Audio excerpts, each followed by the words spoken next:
मेरे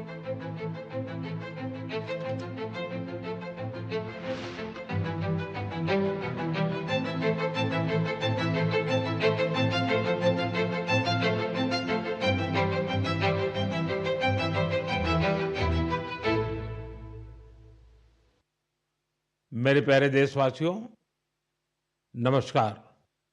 मानसून के इस मौसम में प्राकृतिक आपदाएं देश की कसौटी कर रही हैं। पिछले कुछ हफ्तों में हमने बाढ़ और भूस्खलन का बड़ा कहर देखा है। कहीं घर उजड़ गए, कहीं खेत डूब गए, परिवार के परिवार उजड़ गए। पानी के तेज बहाव में कहीं पुल बह गए, सड़कें बह गई, लोगों का जीवन संकट में फंस गया। इन घटनाओं ने हर हिंदुस्तानी को दुखी किया है। जिन परिवारों ने अपने प्रियजन खोए, उनका दर्द हम सबका दर्द है। जहां भी संकट आया, वहां के लोगों को बचाने के लिए हमारे एनडीआरएफ, एसडीआरएफ के जवान, अन्य सुरक्षा बल, हर कोई दिन रात जुटे रहे। जवानों ने तकनीक का सहारा भी लिया है। थर्मल कैमरे, लाइव डिटेक्टर, स्नीफर डॉग्स और ड्रोन सर्विलेंस ऐसे अनेक आधुनिक संसाधनों के सहारे राहत कार्य में तेजी लाने की भरपूर कोशिश की गई। इस दौरान हेलीकॉप्टर से राहत सामग्री पहुंचाई गई, घायलों को एयरलिफ्ट किया गया। आपदा की घड़ी में सेना मददगार बनकर सामने आई। स्थानीय लोग, सामाजिक कार्यकर्ता, डॉक्टर, प्रशासन, संकट की इस घड़ी में सभी ने हर संभव प्रयास किया। मैं ऐसे हर नागरिक को हृदय से धन्यवाद देता हूं, जिन्होंने इस कठिन समय में मानवीयता को सबसे ऊपर रखा हुआ है।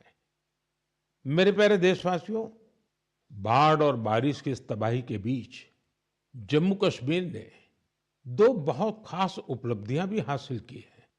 इन पर ज्यादा लोगों का ध्यान नहीं गया, लेकिन जब आप उन उपलब्धियों के बारे में जानेंगे तो आपको बहुत खुशी होगी। जम्मू कश्मीर के पुलवामा के एक स्टेडियम में रिकॉर्ड संख्या में लोग इकट्ठा हुए। यहाँ पुलवामा का पहला डे नाइट क्रिकेट मैच खेला गया।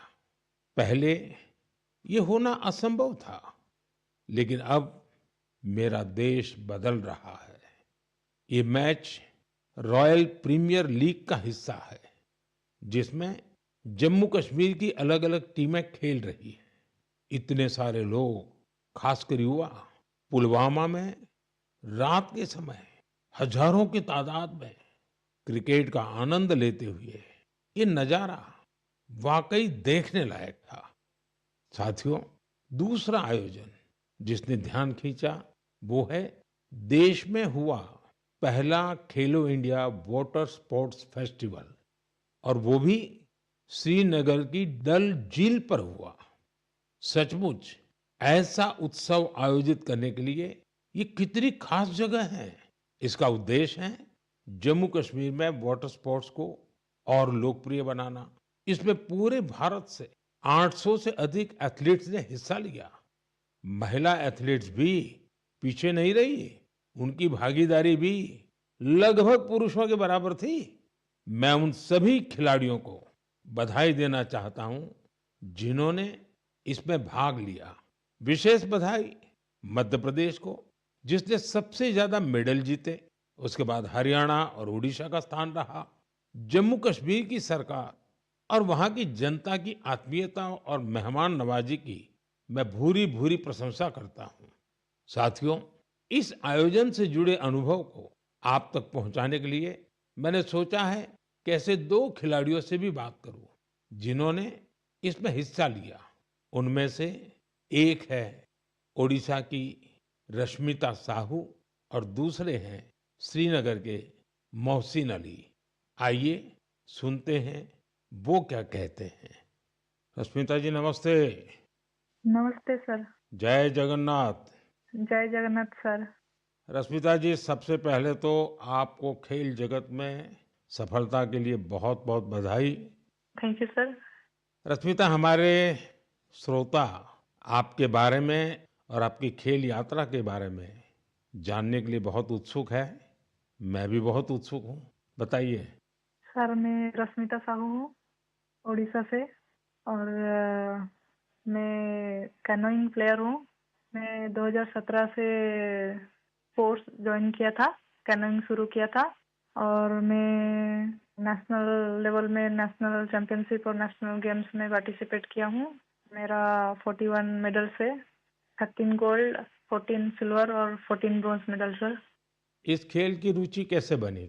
सबसे पहले किसने आपको इस तरफ प्रेरित किया? आपके परिवार में खेल का वातावरण है क्या? नहीं सर, मैं जिस गांव से आती हूँ उसमें खेल का कोई ये नहीं था। तो इधर नदी में बोटिंग हो रहा था, तो ऐसे स्विमिंग के लिए गया था। तो ऐसे मैं और मेरा दोस्त लोग ऐसे स्विमिंग कर रहा था, तो एक बोट गया है कैनन काइकिंग का। तो मेरे को उसके बारे में कुछ पता नहीं था। तो मैंने मेरा दोस्त को पूछा ये क्या है। तो दोस्त ने बताया कि उधर जगतपुर में साई स्पोर्ट्स सेंटर है, उसमें खेल का होता है, उसमें मैं भी जाने वाली हूँ। मेरे को बहुत इंटरेस्टिंग लगा। तो ये क्या है, मुझे पता भी नहीं था। ये तो पानी में बच्चे लोग कैसे करते हैं, बोटिंग करते हैं। मैं वो उसको बोला कि मुझे भी जाना है, कैसे कैसे जाना है मुझे भी बताओ। तो उधर जाके बात करो बोला है। फिर मैं तुरंत घर में जाके पापा मेरे को जाना है, पापा मेरे को जाना है। फिर पापा लोग ठीक है लेके आया। उस टाइम ट्रायल तो नहीं था। फिर कोच लोग ने बोला कि ये ट्रायल फरवरी में होता है, फरवरी मार्च में, आप उस टाइम ट्रायल के टाइम में आ जाओ। फिर मैं ट्रायल के टाइम में आया। अच्छा रश्मिता, कश्मीर में हुए खेलो इंडिया वाटर स्पोर्ट्स फेस्टिवल में आपका स्वयं का अनुभव कैसा रहा? पहली बार कश्मीर गई थी? हाँ सर, मैं पहली बार कश्मीर गई थी।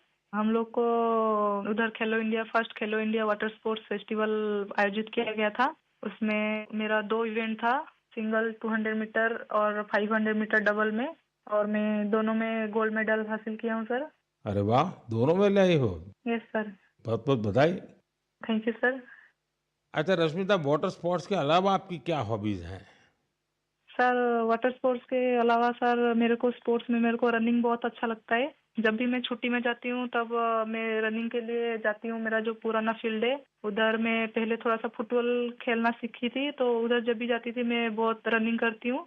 और मैं फुटबॉल भी खेलती हूँ सर, थोड़ा बहुत। मतलब खेल आपके रगों में है। हाँ सर, मैं जब फर्स्ट क्लास से 10th क्लास तक जब स्कूल में था, तो मैं जो भी पार्टिसिपेट करता था उसमें सब में फर्स्ट होता था, चैंपियन होता था सर। रश्मिता, जो लोग आपकी तरह खेलों में आगे बढ़ना चाहते हैं, अगर उनको कोई संदेश देना है तो आप क्या दोगी? सर बहुत सारे बच्चे, उनको घर से निकलना भी मना होता है। और लड़की हो बाहर में कैसे जाओगे। और किसी किसी का पैसा का दिक्कत की वजह से वो लोग खेल छोड़ रहे हैं। और ये जो खेलो इंडिया का स्कीम हो रहा है उसमें बहुत सारे बच्चों को पैसा का भी मदद मिलता है, और बहुत सारे बच्चों को बहुत सारे हेल्प मिल रहा है। उसके वजह से बहुत सारे बच्चे आगे जा पा रहे हैं। और मैं बोलूंगी सबसे कि खेल को छोड़ो मत, खेल से बहुत आगे जा सकते हैं। तो खेल तो एक खेल है, लेकिन उसमें शरीर का हर अंश स्वस्थ भी रहता है। और खेल को आगे लेके इंडिया को मेडल दिलवाना हमारा कर्तव्य है सर। चलिए रश्मिता जी, मुझे बहुत अच्छा लगा। आपको फिर से एक बार बहुत बहुत बधाई। और आपके पिताजी को भी मेरी तरफ से प्रणाम कहिएगा, क्योंकि उन्होंने इतनी कठिनाइयों के बीच भी एक बेटी को आगे बढ़ने के लिए इतना प्रोत्साहन दिया। मेरी बहुत बहुत शुभकामनाएं हैं। धन्यवाद। Thank you sir. जय जगन्नाथ। जय जगन्नाथ सर। मोहसिन अली, नमस्ते। नमस्ते सर।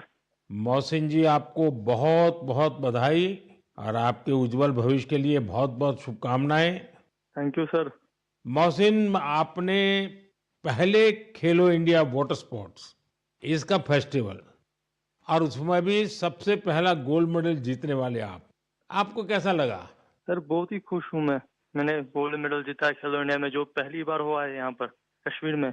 लोगों में क्या चर्चा है? बहुत ही चर्चा है सर। पूरी फैमिली खुश है अभी। आपके स्कूल वाले? स्कूल वाले भी सब खुश है। कश्मीर में सब बोलते हैं आप गोल्ड मेडलिस्ट हो। तो आप तो बड़े सेलिब्रिटी बन गए। Yes sir. अच्छा, वाटर स्पोर्ट्स की रुचि कैसे बनी और उसके फायदे क्या नजर आ रहे हैं आप? पहले बचपन में मैंने देखा वो बोट चलती हुई वहाँ पर डल लेक में। पापा ने बोला आप करोगे? मैं हाँ मुझे भी शौक है। मैं भी फिर गया वहाँ पर सेंटर में मैडम के पास। फिर मैम ने मुझे सिखाया, बिल्किस मैम ने। अच्छा मोहसिन, पूरे देश के लोग आए थे, पहली बार वाटर स्पोर्ट्स का कार्यक्रम हुआ और वो भी श्रीनगर में हुआ, वो भी डल झील में हुआ। इतने सारे देश के लोग आए तो वहाँ के लोगों को क्या फील होता था? बहुत ही खुशी है सर, सब बहुत ही अच्छी जगह है, पूरा अच्छा है यहाँ पर, फैसिलिटी सब कुछ अच्छी है, सब यहाँ पर सब कुछ अच्छा रहा खेलो इंडिया में। तो आप कहीं खेलने के लिए कश्मीर के बाहर गए हैं कभी? इस मैं भोपाल गया हूँ, गोवा गया हूँ, केरला गया हूँ, हिमाचल गया हूँ। अच्छा, फिर आप तो पूरा हिंदुस्तान देख लिए है। Yes sir. अच्छा, इतने सारे खिलाड़ी वहां आए थे, यस सर। तो नए दोस्त बनाए कि नहीं बनाए? सर बहुत दोस्त बना दिए, एक साथ भी घूमे हम यहाँ पर, डल लेक में, लाल चौक में, पूरे जगह घूमे हम सर, पहलगाम भी गए थे। यस सर, पूरी जगह। देखिए, मैंने तो देखा है कि जम्मू कश्मीर में स्पोर्ट्स टैलेंट बड़ा गजब का है जी। Yes sir. हमारे जो जम्मू कश्मीर के नौजवान है, वो देश का नाम रोशन करे, इतना सामर्थ्य है उनके अंदर और आपने करके दिखाया है। सर मेरा ड्रीम है ओलंपिक में मेडल जीतना, वही ड्रीम है। वाह, शाबाश। वही ड्रीम है सर। देखिए, आपसे सुन करके ही मेरे तो रोंगटे खड़े हो गए। सर अभी वही ड्रीम है मेरा, ओलंपिक में मेडल जीतना, देश के लिए नेशनल एंथम बजाना, बस वही ड्रीम है मेरा। मेरे देश का एक मजदूर परिवार का बेटा इतने बड़े सपने देखता है, मतलब ये देश बहुत आगे बढ़ने वाला है। सर बहुत आगे बढ़ने वाला है, हम शुक्रगुजार हैं इंडिया गवर्नमेंट का, जिनने इतना यहाँ पर खेलो इंडिया के यहाँ पर पहली बार हुआ है सर। तभी तो तुम्हारा स्कूल में भी जय जयकार चलता होगा। Yes sir. चलिए मोहसिन, मुझे बहुत अच्छा लगा आपसे बात करके और मेरी तरफ से आपके पिताजी को विशेष रूप से मेरा धन्यवाद करना, क्योंकि उन्होंने मजदूरी की जिंदगी जी करके भी आपकी जिंदगी बनाई है और आपने अपने पिताजी के शब्दों पर बिल्कुल आराम किए बिना 10 साल तक तपस्या की है। ये खिलाड़ी के लिए बहुत बड़ी प्रेरणा होती है और आपके कोच को भी मैं बहुत बधाई देता हूं कि जिन्होंने आपके पीछे इतनी मेहनत की। मेरी तरफ से बहुत बहुत शुभकामनाएं, बहुत बहुत बधाई भैया। Thank you sir. नमस्कार सर, जय हिंद। साथियों, एक भारत श्रेष्ठ भारत की भावना देश की एकता, देश के विकास के लिए बहुत जरूरी है और निश्चित तौर पर खेल इसमें बड़ी भूमिका निभाते हैं। और इसलिए ही तो मैं कहता हूं, जो खेलता है वो खिलता है। हमारा देश भी जितनी टूर्नामेंट खेलेगा उतना खिलेगा। आप दोनों खिलाड़ियों को, आपके साथियों को मेरी बहुत बहुत शुभकामनाएं। मेरे प्यारे देशवासियों, आपने यूपीएससी का नाम तो जरूर सुना होगा। ये संस्था देश की सबसे कठिन परीक्षाओं में से एक सिविल सर्विसेज का एग्जाम भी लेती है। हम सब ने सिविल सर्विसेज के टॉपर्स की प्रेरणादायी बातें अनेक बार सुनी है। ये नौजवान कठिन परिस्थितियों में पढ़ाई के बाद अपनी मेहनत से इस सर्विस में जगह पाते हैं। लेकिन साथियों, यूपीएससी की परीक्षा की एक सच्चाई और भी है। हजारों ऐसे उम्मीदवार भी होते हैं जो बेहद काबिल होते हैं। उनकी मेहनत भी किसी से कम नहीं होती, पर मामूली अंतर से वो अंतिम सूची तक नहीं पहुंच पाते। इन उम्मीदवारों को दूसरी परीक्षाओं के लिए नए सिरे से तैयारी करनी पड़ती है। इसमें उनका समय और पैसा दोनों खर्च होता था। इसलिए अब ऐसे होनहार विद्यार्थियों के लिए भी एक डिजिटल प्लेटफॉर्म बनाया गया है और इसका नाम है प्रतिभा सेतु। प्रतिभा सेतु में उन उम्मीदवारों का डेटा रखा गया है जिन्होंने यूपीएससी की अलग अलग परीक्षाओं के सभी चरण पास किए, लेकिन अंतिम मेरिट लिस्ट में उनका नाम नहीं आ पाया। इस पोर्टल पर 10,000 से ज्यादा ऐसे होनहार युवाओं का डेटा बैंक मौजूद है। कोई सिविल सर्विस की तैयारी कर रहा था, कोई इंजीनियरिंग सर्विस में जाना चाहता था, कोई मेडिकल सर्विसेज के हर पड़ाव को पार कर चुका था, लेकिन फाइनल में उसका सिलेक्शन नहीं हुआ। ऐसे सभी उम्मीदवारों की जानकारी अब प्रतिभा सेतु पोर्टल पर उपलब्ध कराई जा रही है। इस पोर्टल से प्राइवेट कंपनियों इन होनहार स्टूडेंट्स की जानकारी लेकर उन्हें अपने यहाँ नियुक्ति दे सकती है। साथियों, इस प्रयास के नतीजे भी आने लगे हैं। सैकड़ों उम्मीदवारों को इस पोर्टल की मदद से तुरंत नौकरी मिली है और वो युवा जो मामूली अंतर से रुक गए थे, अब नए आत्मविश्वास के साथ आगे बढ़ रहे हैं। मेरे प्यारे देशवासियों, आज पूरी दुनिया का ध्यान भारत की तरफ है। भारत में छिपी संभावनाओं पर दुनिया भर की नजर है। इसी से जुड़ा एक सुखद अनुभव मैं आपसे साझा करना चाहता हूं। आपको पता है कि आजकल पॉडकास्ट का बहुत फैशन है। विभिन्न विषयों से जुड़े पॉडकास्ट को भांति-भांति के लोग देखते और सुनते हैं। बीते दिनों मैं भी कुछ पॉडकास्ट में शामिल हुआ था। ऐसा ही एक पॉडकास्ट दुनिया के बहुत फेमस पॉडकास्टर लैक्स फ्रीडमैन के साथ हुआ था। उस पॉडकास्ट में बहुत सारी बातें हुई और दुनिया भर के लोगों ने उसे सुना भी। और जब पॉडकास्ट पर बात हो रही तो बातों बातों में ऐसे ही मैंने एक विषय उठाया था। जर्मनी के एक खिलाड़ी ने उस पॉडकास्ट को सुना और उसका ध्यान मैंने उसमें जो बात बताई थी उस पर केंद्रित हो गया। उन्होंने उस टॉपिक से इतना कनेक्ट किया कि पहले उन्होंने उस टॉपिक पर रिसर्च की और फिर जर्मनी में भारतीय दूतावास से संपर्क किया और उन्होंने चिट्ठी लिखकर बताया कि वो उस विषय को लेकर भारत से जुड़ना चाहते हैं। आप सोच रहे होंगे कि मोदी जी ने पॉडकास्ट में ऐसा कैसा विषय कह दिया जो जर्मनी के एक खिलाड़ी को प्रेरित कर गया। ये कौन सा विषय था? मैं आपको याद कराता हूं। मैंने पॉडकास्ट में बातों बातों में मध्य प्रदेश के शहडोल के फुटबॉल के क्रेज से जुड़ा एक गांव का वर्णन किया था। दरअसल 2 साल पहले मैं शहडोल गया था। वहां के फुटबॉल प्लेयर से मिला था। पॉडकास्ट के दौरान एक सवाल के उत्तर में मैंने शहडोल के फुटबॉल खिलाड़ियों का भी जिक्र किया था। यही बात जर्मनी के फुटबॉल खिलाड़ी और कोच डिटमार बायर्सडॉर्फर ने भी सुनी। शहडोल के युवा फुटबॉल खिलाड़ियों की लाइफ जर्नी ने उन्हें बहुत प्रभावित और प्रेरित किया। सही में किसी ने कल्पना भी नहीं की थी कि वहां के प्रतिभाशाली फुटबॉल खिलाड़ी दूसरे देशों का ध्यान अपनी ओर आकर्षित करेंगे। अब जर्मनी के इस कोच ने शहडोल के कुछ खिलाड़ियों को जर्मनी की एक एकेडमी में ट्रेनिंग देने की पेशकश की है। इसके बाद मध्य प्रदेश की सरकार ने भी उनसे संपर्क किया है। जल्द ही शहडोल के हमारे कुछ युवा साथी ट्रेनिंग कोर्स के लिए जर्मनी जाएंगे। मुझे यह देखकर भी बहुत आनंद आता है कि भारत में फुटबॉल की लोकप्रियता निरंतर बढ़ रही है। मैं फुटबॉल प्रेमियों से आग्रह करता हूं कि जब समय मिले वे शहडोल जरूर जाएं और वहां हो रहे स्पोर्टिंग रिवॉल्यूशन को करीब से देखें।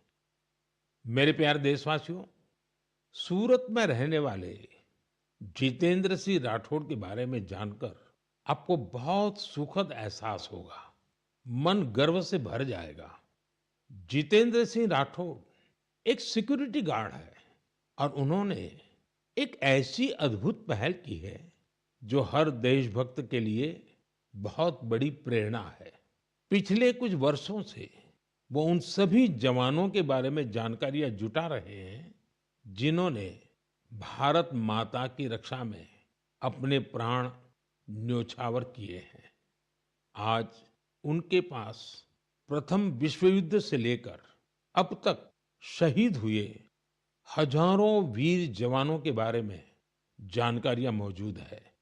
उनके पास शहीदों की हजारों तस्वीरें भी हैं। एक बार एक शहीद के पिता की कही गई बातें उनके हृदय को छू गई।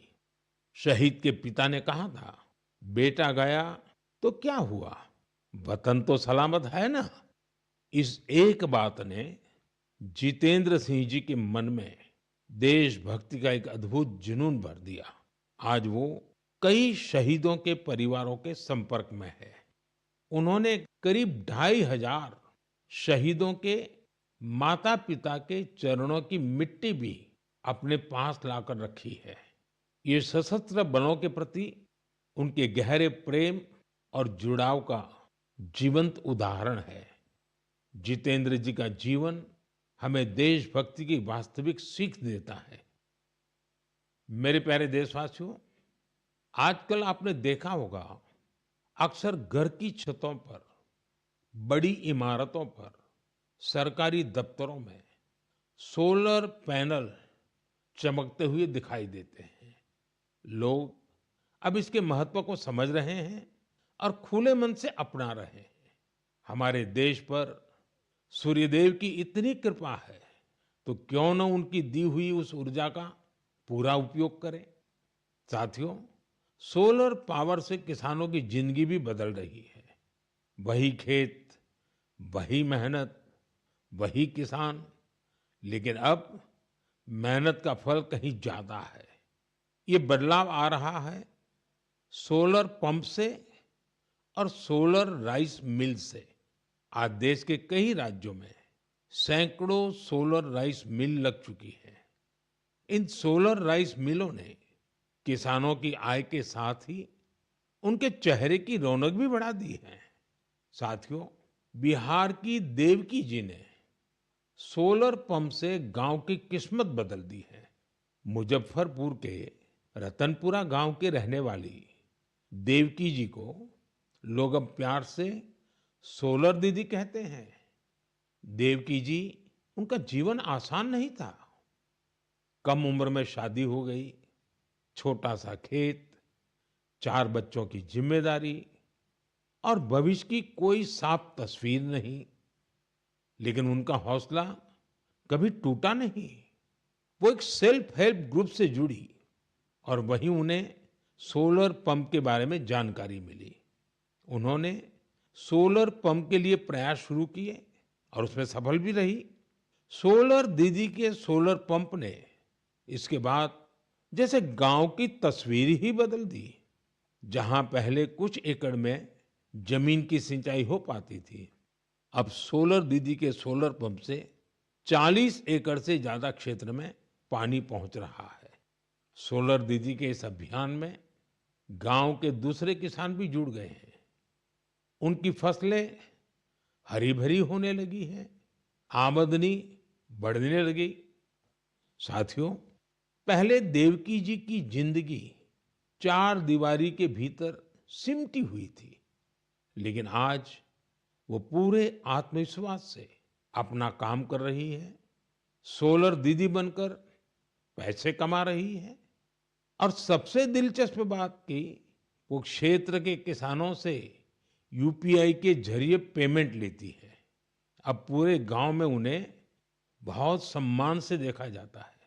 उनकी मेहनत और दूरदर्शिता ने दिखा दिया है कि सौर ऊर्जा सिर्फ बिजली का साधन नहीं है, बल्कि ये गांव-गांव में नई रोशनी लाने वाली एक नई शक्ति भी है।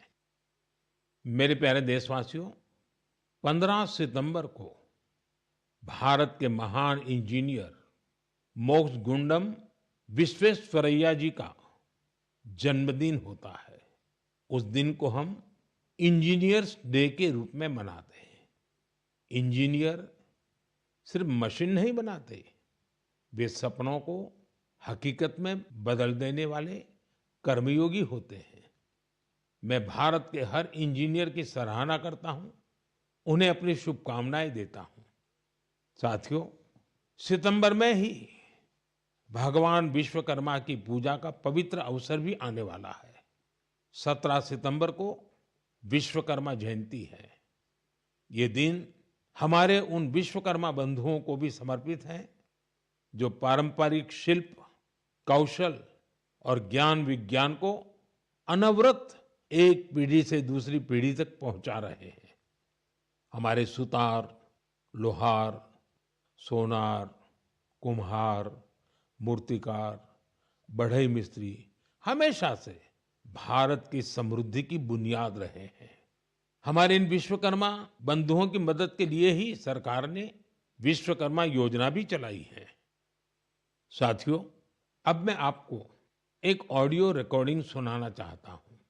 तो ये जो मानपत्र में आपने लिखा है, ये स्टेटों के बारे में मैंने जो कुछ किया या हैदराबाद के बारे में हमारी गवर्नमेंट ने जो कुछ किया, ठीक है किया, लेकिन आप जानते हैं कि हैदराबाद का किस्सा इस तरह से हमने किया, उसमें कितनी मुसीबत हुई। सब स्टेटों के साथ, सब प्रिंसेस के साथ हमने वायदा दिया था कि भाई कोई प्रिंस का, कोई राजा का हम अलग फैसला नहीं करेंगे, सबका एक ही साथ जैसे सबका होता है ऐसा उनका भी। लेकिन उनके लिए हमने वहां तक अलग समझौता किया। साथियों, ये आवाज लौह पुरुष सरदार वल्लभ भाई पटेल की है। हैदराबाद की घटनाओं पर उनके स्वर में जो पीड़ा है, उसे आप महसूस कर सकते हैं। अगले महीने सितंबर में हम हैदराबाद लिबरेशन डे भी मनाएंगे। ये वही महीना है जब हम उन सभी वीरों के साहस को याद करते हैं जिन्होंने ऑपरेशन पोलो में हिस्सा लिया था। आप सबको मालूम है कि जब अगस्त 1947 में भारत को आजादी मिली तो हैदराबाद अलग ही स्थिति में था। निजाम और रजाकारों के अत्याचार दिन ब दिन बढ़ते जा रहे थे। तिरंगा फहराने या वंदे मातरम कहने पर भी मौत के घाट उतार दिया जाता था। महिलाओं और गरीबों पर अत्याचार किए जाते थे। उस समय बाबा साहब आम्बेडकर ने भी चेतावनी दी थी कि ये समस्या बहुत बड़ी बनती जा रही है। आखिरकार सरदार पटेल ने मामले को अपने हाथ में लिया। उन्होंने सरकार को ऑपरेशन पोलो शुरू करने के लिए तैयार किया। रिकॉर्ड समय में हमारी सेनाओं ने हैदराबाद को निजाम की तानाशाही से आजाद कराया और उसे भारत का हिस्सा बनाया। पूरे देश ने इस सफलता का उत्सव मनाया। मेरे प्यारे देशवासियों, आप दुनिया के किसी भी कोने में चले जाएं, वहां आपको भारतीय संस्कृति का प्रभाव देखने को जरूर मिलेगा। और ये प्रभाव केवल दुनिया के बड़े शहरों तक सीमित नहीं है, बल्कि इसे छोटे छोटे शहरों में भी देखा जा सकता है। इटली के एक छोटे से शहर कैंप रोतोंडो में ऐसा ही देखने को मिला है। यहाँ महर्षि वाल्मीकि जी की प्रतिमा का अनावरण किया गया। इस कार्यक्रम में वहां के स्थानीय मेयर सहित क्षेत्र के अनेक अहम व्यक्ति भी शामिल हुए। कैंप रोतोंडो में रहने वाले भारतीय मूल के लोग महर्षि वाल्मीकि जी की प्रतिमा लगने से बहुत खुश हैं। महर्षि वाल्मीकि के संदेश हम सभी को बहुत प्रेरित करते हैं। साथियों, इस महीने की शुरुआत में कनाडा के मिसिसागा में प्रभु श्री राम की 51 फीट ऊंची प्रतिमा का भी अनावरण किया गया है। इस आयोजन को लेकर लोगों में बहुत उत्साह था।